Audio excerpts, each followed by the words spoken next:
Okay. Welcome again, my dear students, and good morning. In the last lecture, we have completed the various process models, including the evolutionary models, in which there are two important models. One in the prototyping, and another is the spiral model, and the final is the concurrent model. So today we have conclude our this chapter, and one more two model, that one is the component based model and another is the formal methods. So both are these approaches we will today discuss. Uh, in component based model, generally we uh, that commercial off the shelf models, codes. These generally codes are developed by the specific vendors and with a very targeted functionalities and with a well defined interaction. You have also uh, know about, I think, the JDBC component. So JDBC is the one of the Java component that is used to interact with the databases, Java database connectivities. So JDBC is the one of the important component that is developed by the Sun Microsystems, or the, I think, the Oracle Corporation. So as an example, we can consider the JDBC. So these JDBC is a component. So we are, yeah, discussing here the how the component based development is occurred. This component based development is used the spiral evolutionary spiral model for creating those components and follow all the activities, including the start with the communication and communication planning, and modeling, construction, and deployment. These component-based development use either the traditional approach or the object-oriented approach. A traditional approach, we can create these model using the procedure-oriented programming, either in the C, Fortran, on COBOL, or otherwise we approach most of the time we use the approach object-oriented approach. So, whether we use the traditional or the object-oriented approach, uh, we need to incorporate the following points to need to be considered. That first, they analyze the existing and available components. Another important issue is the integration issue, because these are the separate components that needs to be integrated in the larger system, or in the larger computer software, and design the architecture that accommodate these components. Another, these components integrate in the architecture, and a comprehensive testing needs to be carried out. So these are the some issues uh, that should be considered while we are creating and developing the components. And these components are generally are the reusable components. So we just create the components and sell in the market, and somewhere they will be used in their on the bigger system and bigger software systems. Another methods are the formal methods. These are the somehow the mathematical models. So these encompasses a set of actions that leads the formal mathematical specification for a software. We can specify, develop, and verify these software using the very rigorous mathematical approach. And because it is definitely a mathematical approach, so unlike the our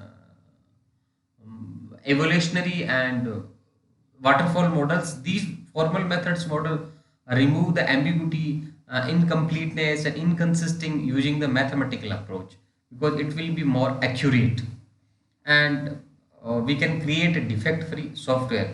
But there is a limitation of these methods are the time consuming and require extensive expertise people to follow these and use these formal methods. These are still very difficult to understand by the non-technical person. So when we are creating the software, The stakeholders like the end users, the customers, these people, the most of these people are the non-technical. So the understanding issue is the one of the limitation of these formal methods. No, finally, we were also discussing about the fourth generation techniques. The term fourth generation techniques contains a broad array of tools, software tools that have a one thing in common. What the each enable the software engineering to specify some characteristic of a software at a higher level. Here, the higher level means either in a software there is a lower level where the machine, and the higher level where the end user can and a non-programmer can programs. So these are the higher level. So we generally call third generation language. What are the third generation language? The third generation languages are the Java, C++, C. These are the third generation language. What is the second generation language? The assembly language is the second generation language. What is the native and first generation? The machine languages. So whenever we go away from the processor, we can increase the levels from the first, second, third, and fourth. So these tools automatically generate the source code based on the developer's specification. You already also, I think, know about the NetBeans and Eclipse. The NetBeans is whenever we programs in the third semester using the NetBeans. The NetBeans, the most of the code is automatically generated in NetBeans and other tools. If we specify a diagram of a class, then it will automatically generate the some coding for that. So these tools are automatically generate short code, and there is a little debate also that the higher level at which the software can be specified to the machine, the faster can be programmed. It is the true that at the higher level the program will be the slower, and at the lower level, that means if you program in the assembly language and the 0101 in binary code, the definitely the program will be the more faster. And if you program in the third generation language like the Java, C++, it will be the slower. And if you use the fourth generation techniques, it will be a more slower. So it is right. The fourth generation techniques paradigms for the software engineering focuses an ability to specify the software using the specialized language form, a graphic notation that describes the problem in terms that customer can understand. And currently most of the development environment that support the 4G paradigms may include these followings. It's a non-procedural language for the database access, like the one of the non-procedural language, the SQL. We already know the SQL queries, we can access the data. This is not a procedural language. While the Java is the procedural language, C++ is the procedural language, but SQL is the non-procedural language. So this is called the fourth generation language.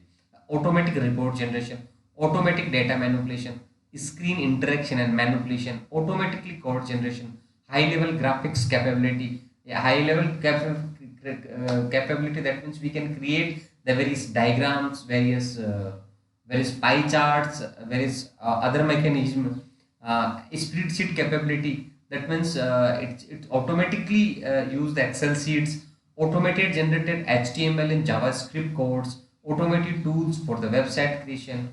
So that is the all the fourth generation techniques. Okay, thank you.